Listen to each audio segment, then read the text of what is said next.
Walk board amendment bill 2024 central government already existing walk act కి కొన్ని changes చేస్తూ parliament లో ఈ వాక్ బోర్డ్ బిల్ అన్నది ఇంట్రడ్యూస్ చేద్దాం అనుకుంటుంది.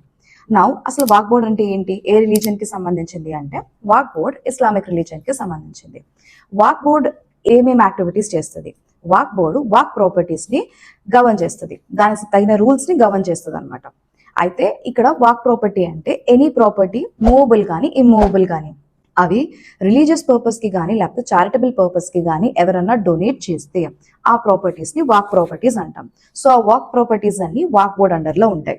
సో యాజ్ పర్ యాక్ట్ దాని మీద ఏమైనా ఎలిగేషన్స్ ఉన్నా, దాని మీద ఏమన్నా డిస్ప్యూట్స్ ఉన్నా సరే walk board will take the action. And దాని నుంచి డిస్ప్యూట్స్ ఏమైనా అంటే ట్రైబ్యునల్స్ ఉంటాయి, ఆ ఆర్డర్స్ కి ఏమైనా అగ్రీవ్ అయితే కనుక next you can go to the further appeal. అంటే ప్రీవియస్ గా as per act any person can donate a property, movable కానీ ఇమూవబుల్ ప్రాపర్టీ కానీ, ముస్లిమే కాదు నాన్ ముస్లిం కూడా they can donate. With this new amendment it is that only a Muslim who is practicing the Islamic religion for the past 5 years, at least 5 years unna valle tappa a non-Muslim cannot donate a property. Next, Waqf board కున్న authoritarian setup గానీ దాన్ని omit చేసి collector కి ఇచ్చారు complete power అన్నది to scrutiny whether a property is Waqf property or not.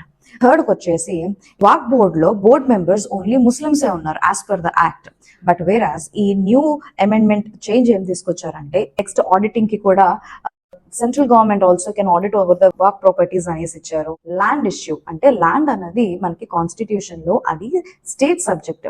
So state subject ని central government ఎలాగ దీనికి చేంజెస్ తీసుకుని వస్తుంది, the opposition or else that's what the stakeholders are raising the opposition. ఇక్కడ any changes accountability అన్నది that's what their initial motive was. Waqf properties ని misuse చేస్తున్నారు, so దానిలో అకౌంటబిలిటీ లేదు, దానిలో ఆడిటింగ్ సరిగ్గా లేదు, దాని గురించి వీఆర్ బ్రింగింగ్ దిస్ చేంజ్ అంటున్నారు.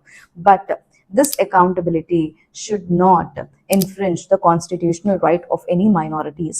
Article 14 of our constitution, right to equality. Article 21, right to personal liberty. Article 25, right to freedom of religion, right to practice, profess. In fact, they can even run their religious institutions. That is what the constitutional rights. All the stakeholders అందరి దగ్గర నుంచి if they get the proper feedback and then ఆ feedback వచ్చిన దాన్ని బట్టి దాన్ని changes చేసి ఈ మైనారిటీస్ కున్న రైట్స్ ని ఇన్ఫ్రింజ్ చేయకుండా అకౌంటబిలిటీని ఇంక్రీజ్ చేస్తే this walk board amendment bill be a welcome move.